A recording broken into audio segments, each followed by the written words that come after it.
This machine certainly has the chops to do it. It's 3000 PSI, but the main reason this is the right machine for the job is because most of our timber here is Australian ironbark.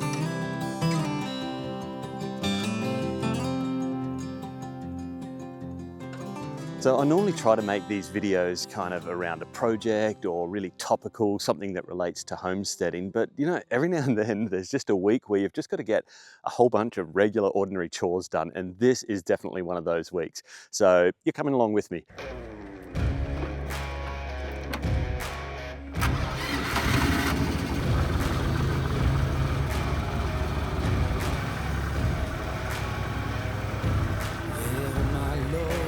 Watch me sway, darkness falls and we all pray, hoping for the light of day.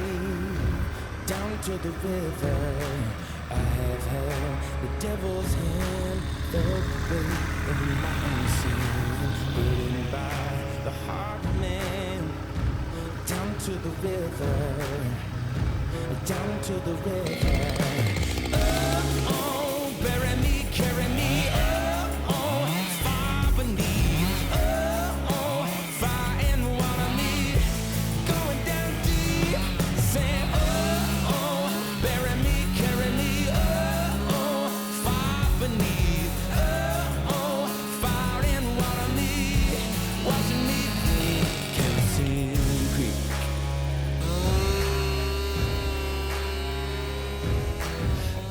Taught me how to live, Daddy taught me how to give. Both of them had their own sins. Down to the river, every man has felt the shame. All our blood, it runs the same. Father, hear us as we pray. Down to the river, down to the river. Sing, oh, bury me, carry me.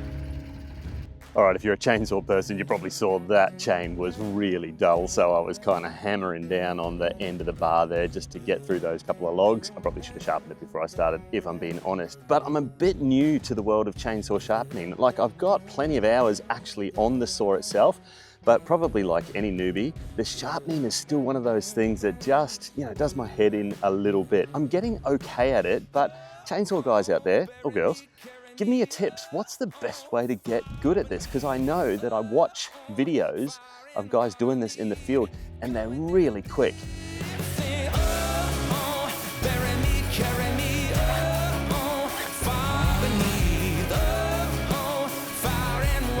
Heaps sharper. Definitely should have done that first.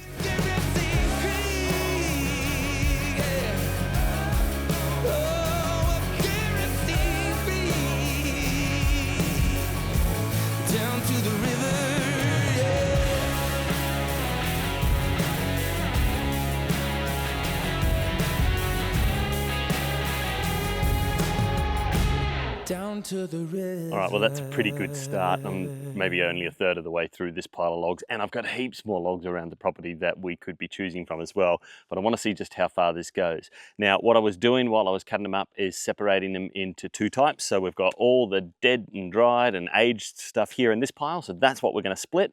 Anything that was kind of a fresh cut tree, I sort of knew as I was working my way through it, but you can tell when you're cutting it as well, because all the chips come out really, you know, a bit soggy.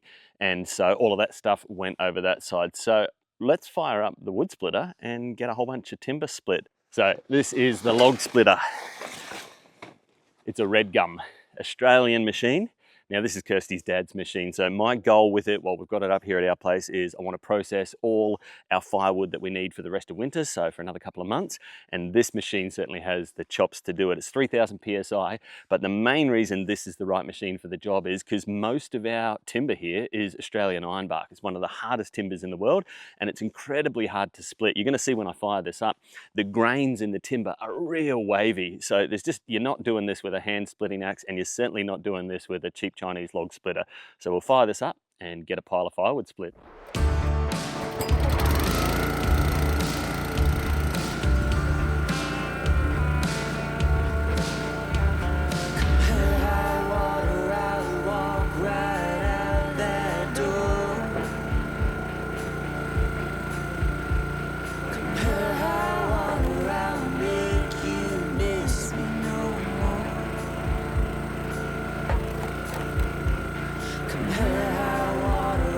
Tie you to this track.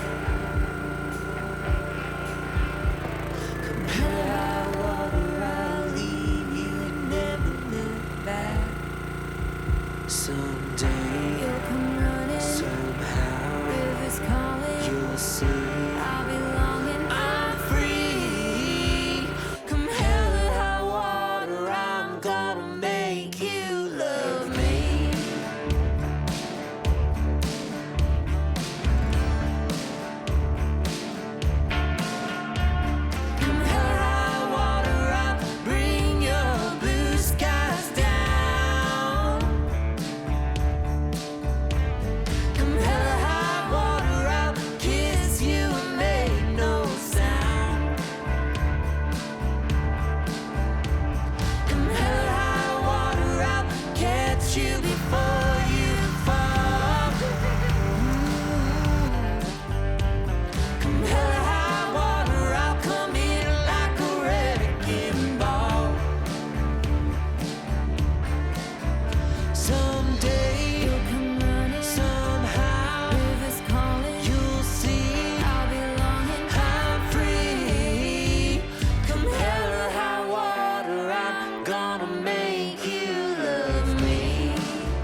Well, not a bad little effort. For half an hour's worth of wood splitting, I've got a pretty decent pile, but this is nowhere near all of the firewood we need for all of winter. It's just that the pile's starting to encroach on the machine, so I've got to clear some space. Now, we don't store our firewood in just a pile with a tarp thrown over it, because that's going to attract rodents and that's going to attract snakes, and nobody wants that. So not only do I need to clear this away, but I've got to store it in a really practical kind of snake-friendly or snake-unfriendly way. I've got a couple of ideas for how we can store and stack firewood that are both functional and aesthetic. Let's go check it out. If you stack up all your firewood in a nice wall kind of a formation, you can actually use it to hide things. And behind the house, it kind of gets a little bit junky. Yeah, there's probably some things there that I could tidy up that don't need to be there, but there's a lot of things that you want to hide. Your wheelie bin, empty gas bottles, empty jerry cans, the electrical and water utilities and all of that's behind there, and that's staying there. It's got nowhere else to go, but it would be nice to just kind of obscure it. And a timber wall or a wall of firewood did just that, but you can see the problem. As we've made our way through our timber supply, we've kind of exposed all our nasty little secrets. So I've got a way that we can do this just a little bit better.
All right, next day. I was probably a bit ambitious to think I could get it all done in one day, but I'm pretty happy with that. it's achieved the goal. That nice little wall there is obscuring the wheelie bins and other junk that's behind the house, and that's not the first thing you see when you drive up the driveway here, so that's pretty cool. But that's only about 10 days, 2 weeks worth of firewood, so we need a solution that's going to be able to store a whole heap more firewood that we can dry out over the next year, ready for next winter, and I've got an idea for that. So I've seen these firewood storage ideas, well, Kirsty sent them to me on Pinterest, and they're basically a ring of corrugated iron. And a lot of times they're just kind of decorative. You know, you put them there at the front of your house, and maybe they're even divided into different sections for different size firewood. That's kind of cute and all, but it's not really practical. We need something a whole heap bigger. Well, if you've seen our pig videos, you'll know that we've busted down an old steel rainwater tank to make a pig shelter, and I've got a section of that left over, and I think it's going to do just the job, and I think it could go right here at the back of the tiny home. Now, normally I wouldn't advise to store firewood up against your house. That's not very fire safe, but my house is made completely of steel. It's a shipping container, and at the back there, that's going to be fine. So I want to see how big this thing is, get an idea of how much wood we can store in it, and then figure out a way to kind of mount it up against the back of the house. With any luck, it's about as high as the shipping container, and that's just going to be huge. Yes, perfect. This will do the job just nicely. So, oh, I hope it's not too big. That there, if we can find a way to stand it up against the back of the tiny home, that's going to store so much firewood. All right, small problem. That shade sail is in the way. Now, we slung that up over the tiny home for summer just because it was a bit hot and we hadn't quite got yet to the place where we could build a deck out the front and a covered roof.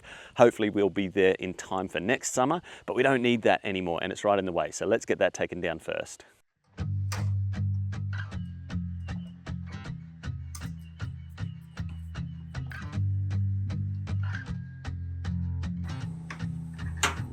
Wish I could wear peace like this shirt on my back, then give it away whenever somebody asks.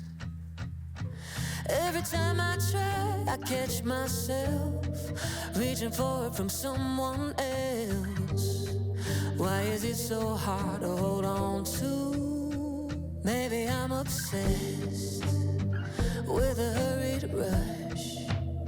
Whenever I slow down, I beat myself up. So much time worrying what could be or what I might have been, second guessing every move I make.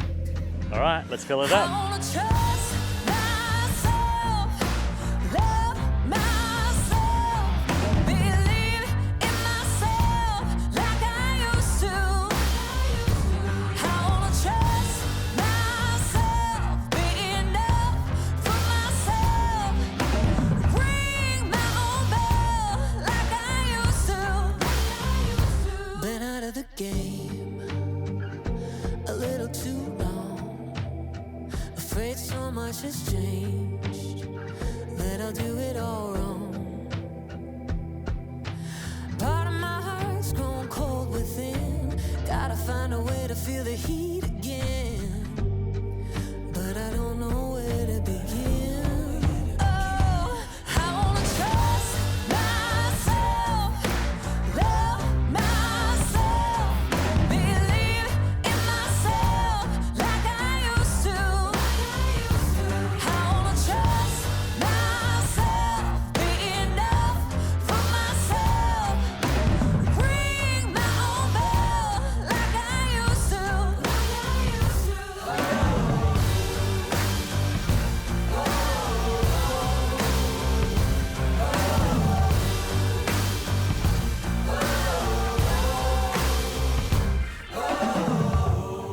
I'm gonna trust myself. Oh, I'm gonna love myself. You can probably see in the picture now the middle has kind of swelled a little bit, so maybe a couple more brackets were in order, but really that's not going anywhere. The bottom half is all wet wood, so that's going to be our wood drying for next season, and we've started stacking some of our current dried wood on the top. It's nice and convenient around the back here, and I reckon we grab a whole bunch of this and go make ourselves a fire. But what do you reckon? It was your idea. I'm pretty happy. I think it looks fantastic. Hey, that's it for this week. If you want to connect with us in any other way, there are a couple of ways that you could do that where you can get some more meaningful and behind the scenes content. Number one, we've got a podcast and it's not here on this channel. If you're watching right now on YouTube, I'll put a link down below to the podcast. It's got its own channel. But the other way you could do that is over on our Patreon, where there's all sorts of behind the scenes content and conversations that are happening. Maybe we'll see you there, but if not, we'll see you next week. And we got him into the cattle yard and the vet came out and went, oh, well, there's a few teeth missing there and I'm going to have to put a few stitches in, but he'll come good. And he did. He was fine. He never really suffered from it, but I hadn't really met the neighbour at that stage and I had to contact him and go, so there's this situation and actually your bull is kind of in our paddock. Yep. This could be the best thing that I'll ever